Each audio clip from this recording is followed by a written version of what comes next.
bertahan di pekerjaan yang sebenarnya udah nggak lagi sehat atau memuaskan gitu.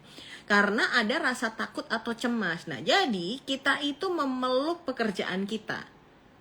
Tapi akhirnya kita nggak berkembang, tapi mau cabut juga nggak bisa gitu ya. Karena kita nggak punya pilihan atau belum punya pilihan. Sehingga ya udah kita kerja tuh karena emang kita harus bekerja nih saat ini. Apa kabar semuanya? Baik lagi dengan saya Dr. Santi, your psychiatrist, dokter psikiater yang akan bantu kamu buat belajar tentang kesehatan mental dan ajakin kamu untuk berpikir lebih rasional. Selamat malam teman-teman yang sudah bergabung. Malam hari ini kita akan bahas tentang job hugging. Apaan sih job hugging gitu ya? Ini kenapa jadi topik yang aku bawa di malam hari ini? Dengan kondisi dan situasi akhir-akhir ini gitu ya, tentunya banyak sekali teman-teman yang mungkin mengalami situasi atau kondisi di tempat pekerjaannya. Semua orang lagi stres gitu ya. Akhirnya di tempat kerja tuh mungkin saling sikut sana sini, atau ada situasi-situasi yang bikin gak nyaman gitu ya. Dan teman-teman berpikir mungkin untuk ninggalin pekerjaannya, atau berpindah tempat kerja yang lain, atau mungkin ngerasain pingin cabut tapi kayaknya nggak ada opsi. Nah, malam hari ini kita akan bahas tentang job hugging. Apa itu job hugging? Nanti kita baca dan kita lihat lebih lanjut. Terima kasih teman-teman yang sudah bergabung malam hari ini seperti biasa. Karena ini adalah live di hari Selasa, akan ada slide yang aku munculin. Kita akan diskusi bareng bersama teman-teman untuk bisa baca bareng juga slide-nya ya. Oleh karena itu, teman-teman harapannya nanti kalau mau nanya setelah slide. Disclaimer juga ya, kalau kita bicara tentang IG Live di hari Selasa, teman-teman jangan samain, tanyain di IG Live kayak gini sama sesi konsultasi. Beda banget. Sesi konsultasi itu teman-teman harus lakukan secara resmi, baik di online ya, kemudian di klinik atau di rumah sakit. Jadi kalau lagi IG Live kayak gini tuh nggak bisa menggantikan sesi konsultasi. Jadi jawabanku terkait pertanyaan teman-teman nggak bisa diartikan sebagai jawaban klinis yang sama dan resmi seperti konsultasi dokter dan pasien. Supaya nanti nggak ada yang bilang nih dokternya nggak empati lah, begini begitu gitu ya. Selamat malam teman-teman semuanya. Kita akan masuk ke slide yang pertama, bahas tentang apa itu job hugging. Boleh nanya nggak sih dok? Boleh dong. Boleh banget nanya. Tapi nanya nanti ya setelah slide-nya selesai ya gitu. Nah, ngomongin ini dulu nih. Ya, jadi bertanya apa sih sebenarnya job hugging itu? Gitu. Jadi job hugging itu adalah teman-teman tuh bertahan di pekerjaan yang sebenarnya udah nggak lagi sehat atau memuaskan gitu. Karena ada rasa takut atau cemas. Nah, jadi kita itu memeluk pekerjaan kita. Tapi akhirnya kita nggak berkembang, tapi mau cabut juga nggak bisa gitu ya. Karena kita nggak punya pilihan atau belum punya pilihan. Sehingga ya udah kita kerja tuh karena emang kita harus bekerja nih saat ini. Jadi ya kita peluk nih pekerjaannya gitu ya. Jadi itu yang disebut dengan job hugging. Pertanyaannya, kok ngapain nggak cabut aja? Kok ngapain begini begitu? Kok gitu ya. Jadi ketika seseorang itu melakukan job hugging, apa yang terjadi? Loh iya, dia sendiri itu capek, dia itu sendiri itu burn out gitu ya. Jadi ketika seseorang itu memeluk pekerjaan yang sebenarnya dia udah nggak mau, dia itu juga mengalami burn out, mengalami kelelahan emosional ya, kehilangan ngapain kerja. Dulu ketika awal-awal bangga banget, oh ya nih, kasih tunjuk nih ya badge pekerjaan saya atau lanyardnya gitu ya, wih bangga banget. Lama-lama kok kayak biasa aja, bahkan rasanya kayak kehilangan makna gitu dari pekerjaannya. Atau ya memang karena bertahan di mode survival aja. Ya kalau aku nggak kerja ini siapa yang akan bayar tagihan? Ya kalau aku nggak di sini terus gimana lagi, harus apa aku gitu ya. Itu yang disebut dengan job hugging tadi. Dan ketika kita ada di fase di mana kita itu hanya bertahan saja di tempat kerja, udah kehilangan motivasi, kehilangan makna kerja, ya pasti kita lebih gampang burn out. Gimana orang berangkat aja sebenarnya udah ogah, aduh bangun tidur, menarik diri dari tempat tidur tuh rasanya udah malas banget gitu ya. Apalagi ketika ngeliat pekerjaannya, aku nggak mau sebenarnya ngerjain deh, tapi aku harus ngerjain gitu. Jadi itu yang bikin akhirnya jadi lebih gampang mengalami rasa-rasa burnout gitu. Nah pertanyaannya, kenapa nggak cabut? Halo, selamat malam teman-teman semua. Kenapa nggak cabut? Kenapa job hugging gitu? Lemah lah. Kenapa nggak cabut aja? Udah, orang kalau nggak suka pergi aja. Nah ini nih ya. Jadi seseorang itu melakukan job hugging itu bukan karena dia tuh lemah, gitu ya. Tapi banyak hal yang melatar belakangi kenapa bertahan dulu di situ atau kenapa bertahan di situ. Ya bisa faktor psikologis, bisa juga realitinya lah mau kemana, mau gimana gitu ya. Saya harus pergi kemana kalau nggak di sini? Mungkin satu-satunya tempat bekerja yang bisa, atau mungkin kondisinya dia atau situasinya dia adalah situasi yang sulit gitu. Situasi yang nggak mudah untuk berpindah ke tempat pekerjaan satu pekerjaan yang lain. Misalnya nih, kemampuannya atau keahliannya spesifik banget. Jadi kan nggak semua tempat kerja memerlukan dia, misalnya kayak gitu ya. Jadi kita lihat nih apa aja. Kenapa job hugging? Kenapa nggak cabut aja? Udahlah, kamu dinas teaming aja minggat gitu ya dari situ. Yang ngapain bertahan di tempat yang nggak enak? Tunggu dulu, jangan judgmental. Ada beberapa hal. Yang pertama, tentunya adanya kecemasan akan ketidakpastian. Jadi kadang-kadang kalau teman-teman tuh dicurhatin, wah aku udah nggak betah nih kerja di sini nih, kerja udah nggak enak, udah cabut aja. Ya tahu cabut itu opsi, tapi nggak semua orang itu berani dengan uncertainty, ketidakpastian. Di tempat kerja yang sekarang emang nyebelin, tapi gajinya udah jelas gitu ya. Di tempat kerja yang sekarang emang toksik ya, tapi paling nggak aku udah kenal orang-orang yang lainnya. Kan itu certain gitu. Tapi di tempat baru bakalan lebih enak nggak ya, orang-orangnya soalnya toksik juga gimana ya, nanti lu bisa ngerjain kerjaan yang di sana apa nggak ya. Jadi ada uncertainty intolerance. Nah kemudian bisa juga ada financial dependency. Setelah lihat sana lihat sini kok kayaknya penghasilannya mungkin nggak akan segede seperti yang di sini ya. Atau misalnya justru kita terikat dengan sesuatu yang ada di kantor. Misalnya nih, contoh, memang kita kalau misalnya keluar itu ternyata harus bayar penalti. Atau misalnya memang kita ada kendala berkaitan dengan pembayaran tertentu. Atau misalnya kita punya pinjaman tertentu atau ada loan tertentu. Itu juga bisa tuh menyebabkan terjadinya job hugging tadi. Lalu self-doubt ya, apalagi ketika kemudian ada di lingkungan yang sangat toksik. Ada beberapa temen yang kerja di lingkungan toksik itu yang selalu ngerendahin, nge-devalue, anggap dia nggak mampu gitu ya. Sehingga ketika kemudian mau pindah ke tempat lain, berpikir juga, aduh di sini aja aku dianggap nggak mampu, di sini aja aku ngerasa nggak capable, nanti aku bisa nggak ya dapat yang lebih baik? Atau jangan-jangan di tempat yang baru aku lebih nggak bisa lagi nih ngejalanin pekerjaanku. Sangat mungkin terjadi kayak gitu ya. Kemudian lingkungan kerja yang membuat learn helplessness ya. Jadi rasanya kayak ya udah putus asa, makin hari makin putus asa. Atau sandwich generation, misalnya tanggung jawab keluarga atau sosial. Kalaupun misalnya nih ada di beberapa kasus ya klien aku ya, dia itu mau berhenti dari tempat bekerjanya, tapi tempat bekerjanya itu prestisius. Jadi kebanggaan keluarga dia bekerja di situ. Nah, kalau dia cabut dari situ, itu akan menimbulkan mungkin ya penurunan harga diri keluarganya, atau membuat keluarganya ngerasa ya anakku udah kerja di situ kok, kemudian kerja di tempat yang gak bagus, padahal duitnya mungkin lebih gede. Tapi ya again, orang di Indonesia kadang-kadang yang kerja kantoran, berangkat pagi pulang malam, ya yang pakai seragam itu lebih prestisius dibandingkan dengan orang-orang yang mungkin tidak pakai uniform, yang katanya santai-santai atau bahkan work from anywhere gitu ya. Sehingga hal-hal seperti ini, tuntutan-tuntutan sosial kayak gini ini membuat teman-teman tuh kadang-kadang job hugging gitu. Demi apa? Prestis yang udah ada di norma sosial. Nah belum lagi ketika kita kemudian nggak punya persiapan. Makanya nih teman-teman yang saat ini sedang bekerja di tempat yang mungkin sudah nggak nyaman lagi dan merencanakan untuk resign atau cabut, tolong hati-hati. Tolong hati-hati ya. Jadi sebelum cabut dari tempat kerjamu, tolong persiapan itu harus matang. Ya. Sebelum exit, tolong persiapkan dengan matang. Ya, persiapkan dengan matang. Prinsipnya, exit plan itu dibuat itu untuk membuat kita mendapatkan tempat terbaik, bukan sekedar kabur. Ya, jadi beda nih ya, kalau kita males nih nonton apa ya, bubar ya, tinggalin aja deh, nggak usah, jangan. Tapi kalau pekerjaan, kita keluar dari pekerjaan itu kita harus betul-betul mempertimbangkan bahwa saya keluar sudah dengan persiapan, jangan emosional. Dok udah nggak tahan, betul udah nggak tahan, tapi tolong bangun sense of control, bukan sekedar kabur.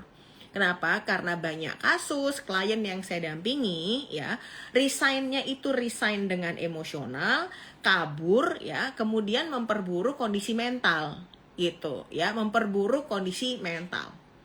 Jadi perhatikan berkaitan dengan exit plan. Exit plan tolong disusun dengan baik. hati-hati ya. Kan orang capek dengan kerjaannya itu kan nggak tiba-tiba hari ini capek terus besok langsung nggak enak ya. Kita kan pelan-pelan, aduh awalnya nggak nyaman, tambah nggak nyaman lagi, tambah nggak nyaman lagi. Nah mulai nih sense of kayak gitu tuh kita pertimbangkan dan kita persiapkan dengan baik. Terus apa lagi nih dok? Perhatikan financial safety net ya. Biasanya aku menyarankan klienku yang sudah pingin cabut dari tempat kerja ya, itu aku minta untuk membuat financial safety net. Nah, kenapa financial safety net ini penting? Kita nggak akan tahu. Kecuali ya teman-teman memang sudah akan tahu nih, oh saya pindah dari sini, saya akan ke sana, saya udah jelas diterima kerjaan di sana, ya udah nanti penghasilannya sekian, oke deh nggak apa-apa, turun-turun dikit nanti beberapa waktu kemudian saya akan naik. Kalau seperti itu, tapi kalau teman-teman memilih exit dan kemudian belum ada pekerjaan yang memang cocok atau pas, maka menurutku teman-teman harus punya financial safety net ya, karena ini untuk menurunkan amigdala hypersensitivity.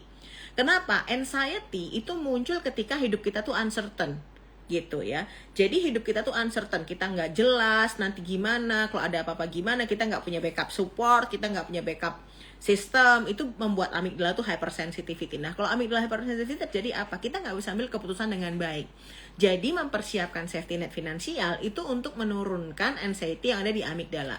Jadi untuk teman-teman yang masih single ya, teman-teman yang masih single, kalau teman-teman mau exit plan, paling enggak teman-teman punya pegangan atau punya tabungan 3-6 bulan biaya hidup, itu minimal ya. Jadi kalau misalnya mau cabut itu paling enggak, iya bener ya? Ya sih? 3-6 ya. 3-6 bulan untuk biaya hidup. Ya. Tapi kalau teman-teman sudah ada tabungan, teman-teman sudah ada tanggungan ya, atau udah punya keluarga, sarannya adalah 6-12 bulan.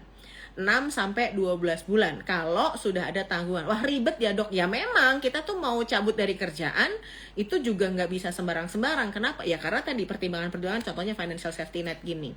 Terus mohon ya hitung realistis, bukan optimis. Loh kata dokter Santi nggak boleh pesimis. Lah iya bener, bukan kita tuh pesimis, tapi hitungnya realistis. Ya, dihitungnya realistis. Optimis dok, nanti bulan depan akan ada pinjaman. Optimis dok, bulan depan gaji pasti naik. Optimis dok, tempat kerja yang baru pasti oke. Oke, boleh. Tapi jangan gunakan itu sebagai sesuatu yang 100% pasti terjadi. Jadi buatlah dalam kondisi yang realistis. Anggap aja ternyata saya hanya bisa mendapatkan 60% dari harapan saya. Mampu atau enggak? Jadi kita mesti siap untuk opsi-opsi atau kemungkinan-kemungkinan yang memang nggak sesuai dengan yang kita harapkan gitu ya, biar nggak terlalu kaget.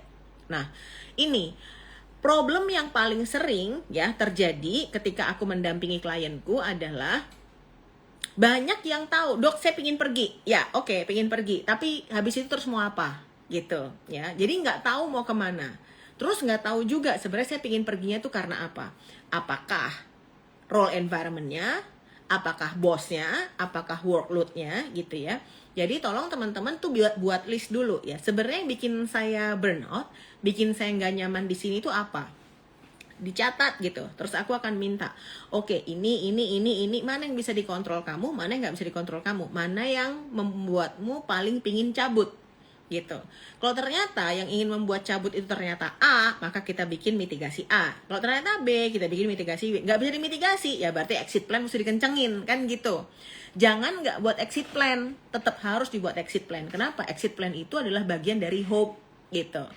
Nah, terus juga perhatikan apa yang masih ingin dipertahankan. Yang bikin saya masih bertahan di sini apa sih? Oh, ternyata jarak kerjanya deket ya. Saya kalau misalnya makan siang bisa pulang, lumayan lah ngirit-ngirit jam makan, ngirit-ngirit penghasilan saya lah dok, nggak terlalu banyak. Tergantikan nggak nanti di tempat baru, misalnya gitu. Nah, kemudian pindah di tempat yang baru, skill yang saya punya ini bisa ditransfer nggak? Bisa dimanfaatkan nggak? Kalau bisa, ya puji syukur. Artinya kalau kemudian mencari tempat kerja yang lain atau tempat kerja yang baru, sebisa mungkin yang nggak terlalu jauh perbedaannya, sehingga kita itu punya bargaining power dari apa yang udah kita punya sebelumnya gitu ya, sehingga nggak terlalu start dari awal lagi. Harapannya seperti itu. Nah, kalau persiapan-persiapan tadi itu nggak bagus, persiapan-persiapan tadi itu nggak dipersiapkan dengan baik, riskan terjadi job hopping, ya nggak sih? Ya, Ternyata pindah ke sini nggak enak, ternyata pindah ke sini nggak enak, ternyata pindah ke sini nggak enak, ternyata yang kupikir tempatnya bagus nggak bagus juga, ternyata yang kupikir sehat sama aja. Jadi teman-teman akhirnya menjadi overwhelmed. Karena apa? Membuat teman-teman merasa selalu mendapatkan masalah, padahal mungkin sebenarnya persiapannya ketika exit yang nggak sempurna. Ya, jadi harus clear goalnya dan dilarang impulsif. Tidak boleh impulsif atau tidak boleh tergesa-gesa. Lalu apa nih yang mesti disiapin? Ini psychological readiness, ya. Terima bahwa transisi itu sama dengan tidak nyaman. Jadi kalau teman-teman berpindah ke tempat baru, ya, teman-teman berpindah ke tempat baru, itu pasti akan ada fase tidak nyaman, itu pasti ada. Jadi nggak ada kita pindah ke tempat baru tuh langsung comfortable, langsung enak, langsung nyaman, langsung bisa mendapatkan apa yang kita harapkan. Ya namanya juga rookie, namanya newbie lagi. Meskipun contoh lah ya, saya nih mungkin umurnya udah tua, terus saya pindah bekerja di rumah sakit baru, di situ banyak junior, tapi junior udah lama. Ya saya tetap anak baru dibandingin junior itu gitu. Nggak bisa terus, aku tua ya umurnya di sini ya, mohon maaf aku nggak mau nih hubungan sama kalian. Aku tetap harus nyaman, disapa, dari nggak bisa. Bagaimanapun juga meskipun umur Anda senior, Anda datang di tempat baru ya Anda adalah orang baru gitu ya. Anak-anak baru di situ yang umurnya lebih muda juga lebih tahu situasi dan kondisi seperti apa gitu ya. Kemudian latih toleransi terhadap ketidakpastian bila memang betul-betul nggak bisa dipastikan tadi ya, uncertainty tadi. Kemudian kadang-kadang teman-teman itu nggak bisa ngebedain antara takut dan tidak siap. Ya, takut dan tidak siap. Bedanya apa? Gitu, antara takut dan tidak siap, ya kan? Tidak siap itu artinya sebenarnya ngerti apa yang harus dihadapi, tetapi belum cukup amunisi untuk menghadapi, ya. Jadi kalau takut itu nggak tahu apa yang ditakutkan, ya, nggak ngerti medan perangnya. Tapi kalau tidak siap, itu tahu medan perangnya, tapi amunisinya belum siap. Beda ya. Kalau udah tahu medan perangnya, amunisinya belum siap, ya kita siapin dong amunisinya. Apa yang kurang kita cari dari mana, apa yang kurang kita minta bantuan dari mana gitu ya. Clear ya, bedanya antara takut dengan tidak siap. Jadi psychological readiness itu sangat penting ketika kita mau exit dari sebuah tempat kerja yang mungkin selama ini nggak nyaman gitu. Tapi dok kan sekali lagi ya, saya mesti bertahan nih dok. Saya harus terima bahwa saya saat ini belum bisa cabut kan gitu. Saya harus ada di tempat ini, saya belum ada exit plan yang clear. Saya harus ada di tempat ini karena saya masih kebutuhan finansial, saya masih ada di sini, saya harus gimana? Nah ini, kalau nggak bisa cabut terus gimana? Jangan cengin diri dulu. Kalau masih harus bertahan dan belum ada exit plan, maka harus tetap sehat mental di tempat yang tidak ideal. Gimana tuh mindsetnya yang dirubah? Jadi, kalaupun teman-teman saat ini bekerja di tempat kerja yang tidak nyaman, yang sudah toksik, tetapi teman-teman belum bisa cabut, mindsetnya dirubah. Aduh dok, saya terjebak di sini. Kenapa saya bisa terjebak di sini? Kenapa Tuhan jahat sama saya? Kenapa nggak ada yang ngertiin saya dok? Kenapa semua orang di kantor ini jahat sama saya? Apa yang membuat mereka begini? Kenapa mereka begitu? Nggak ada jawabannya itu. Apalagi suruh nanya, dok kira-kira teman-teman saya begitu ke saya kenapa ya? Dok kenapa bos saya tadi pagi gak senyum? Ya nggak tahu, kan aku bukan bosmu. Nggak tahu kenapa nggak senyum sama kamu tadi pagi gitu ya. Jadi harus dirubah mindsetnya dari trap into strategic stay. Bagaimana saya bertahan hari ke hari supaya mental saya tetap terjaga. Saya bisa nggak dok tetap sehat di situ? Ya ini pertanyaannya kayak gini nih sering kali ya. Kamu ada di lingkungan yang penuh virus. Terus kamu minta aku buat bantu kamu nggak kena virus, nggak masuk akal gitu. Jadi kalau kamu tahu kamu ada di lingkungan yang penuh virus, harapannya tidak masuk ICU kan gitu. Tapi kalau kadang-kadang jadi batuk, kadang-kadang jadi pilek, kadang-kadang jadi demam-demam, ya itu part of the risk. Nggak bisa kita ada lingkungan yang toksik dan kemudian kita sehat walafiat, segar, senang, gembira, terampil, tralalala, trilili, hemat cepat bersahaja, rajin menabung, ya nggak bisa. Pahami kalau kita memang stay di tempat yang toksik, kemungkinan kita mengalami infeksi itu besar. Tapi melakukan konseling, membuat strategi, mencatat kebutuhan seperti apa, bagaimana menyusun exit plan, itu adalah bagian dari vaksin untuk memperkuat badan dan pikiran kita supaya nggak tepar, supaya nggak masuk ICU gitu. Tujuannya adalah itu. Jadi nggak bisa membuat sehat walafiat kayak gitu. Make sense ya apa yang ku sampein ya. Kadang-kadang teman-teman datang konsultasi itu targetnya salah. Dok, tolong buat saya betul-betul bisa kebal. Vaksin COVID pun aja itu tuh nggak bikin kamu jadi nggak bisa kena virus. Vaksin COVID itu dibuat supaya kalau kamu kemasukan virus, kamu itu bisa tidak masuk ICU. Gitu, make sense ya. Jadi konseling sama dokter, ke psikiater itu bukan berarti dok gimana caranya supaya saya nggak bisa kena stresor. Ya nggak bisa, orang kamu tinggal di area penuh stresor. Yang bisa dilakukan adalah dengan vaksin, konseling, konsultasi, CBT, farmakoterapi, elektrofisiologi. Tujuannya adalah membuat kalau kamu kena stresor, kamu nggak tepar-tepar banget gitu ya. Jadi kembali lagi ke sini. Prinsipnya dirubah mindsetnya. Aku terjebak di sini adalah mindset saya yang lama. Itu harus saya hilangkan. Tetapi dirubah menjadi mindset baru. Aku sedang ada di sini sementara. Ini tolong di-highlight ya. Aku sedang ada di sini sementara. Ini memberikan harapan, ini memberikan hope bahwa this is not gonna be forever. So this is temporary ya. Sambil menyiapkan langkah berikutnya. Penting banget ya. Jadi aku terjebak di sini itu harus dihapus dari pikiran. Aku sedang di sini sementara. Jadi sementara itu harus di-emphasize. Sementara. Aku nggak selamanya di sini. Aku tuh sementara aja. Membangun hope. Untuk apa? Untuk membuat kamu tuh punya tenaga dari hari ke hari. Ya, jadi buat hari ke hari itu kamu bisa mendapatkan harapan gitu. Meskipun tidak memperbaiki situasinya secara keseluruhan. Nah, kemudian yang berikutnya jangan lupa ya, ada yang disebut dengan emotional detachment. Gimana itu? Bukan apatis. Jadi pekerjaan-pekerjaan di kantor dipisahkan antara yang profesional dengan personal.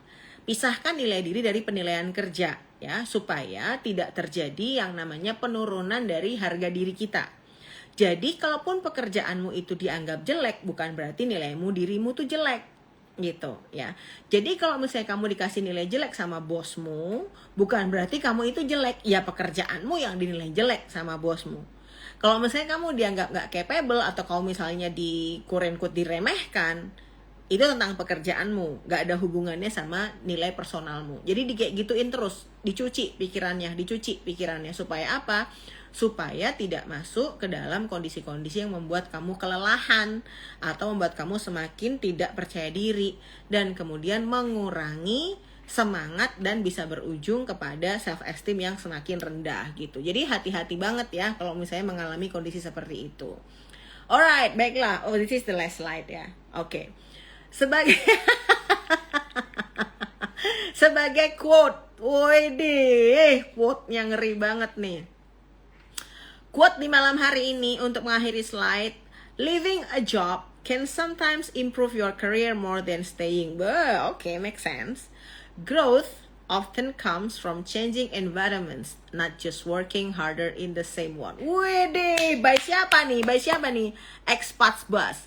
Jadi setuju nggak sih? Ya setuju sih buat aku ya. Jadi memang kadang-kadang meninggalkan pekerjaan yang lama gitu ya, itu bisa meningkatkan karir dibandingkan bertahan kalau memang tempat itu menghancurkan kamu gitu. Kadang-kadang biji yang bagus itu justru bisa menjadi tumbuh sebagai tanaman yang indah ketika dipindahkan ke tanah yang subur. Jadi nggak selalu kita itu nggak bertumbuh, kita itu nggak berkembang, kita tuh nggak berbuah, itu karena biji kita jelek atau memang bakat kita jelek. Tapi mungkin kita ada di tanah yang salah. So probably dengan kamu berpindah ke tanah yang lain, justru itu tanah yang paling cocok untuk kamu berkembang. So ya again, teman-teman yang masih harus stay di tempat pekerjaan yang saat ini gitu ya, silahkan teman-teman tadi menggunakan metode yang aku sampaikan.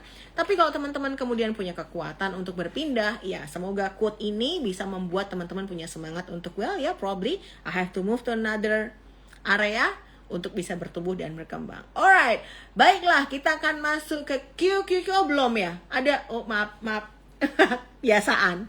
Baik, kalau teman-teman nonton video ini di YouTube, teman-teman boleh banget dong bantu aku untuk follow my Instagram di Santi_psychiatrist dan juga follow aku di TikTok di Dr. Santi_psychiatrist. Nah, kalau teman-teman nonton aku di TikTok atau nonton aku di Instagram, boleh banget ya bantuin aku follow akun YouTube aku Dr. Santi Psychiatrist untuk bikin aku lebih semangat bikin konten-konten podcast. Jadi teman-teman yang nonton podcast aku, silahkan tonton di YouTube aku ya, karena di YouTube aku ada yang long form gitu. Silahkan teman-teman datang di YouTube.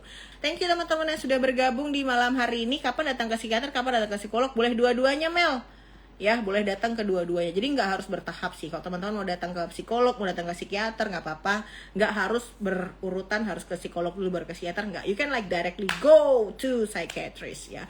Jadi teman-teman, thank you banget sudah bergabung di malam hari ini. Malam hari ini kita bahas tentang job hugging. Dan berharap banget teman-teman yang sedang mengalami permasalahan tentang pekerjaannya masih harus stay di sana. Teman-teman dapat manfaat dari diskusi kita malam hari ini. Kalaupun menyiapkan untuk exit, please do carefully exit plan-nya supaya tidak mengalami kekecewaan di kemudian hari. Semoga informasi ini bermanfaat. Kalau misalnya menurutmu ini bermanfaat, tolong bagiin ya buat teman atau sahabat supaya mereka dapat manfaat juga. Jangan lupa seperti biasa pesanku, stay healthy, stay safe, dan stay sane. Bye. Thank you semuanya. Bye-bye.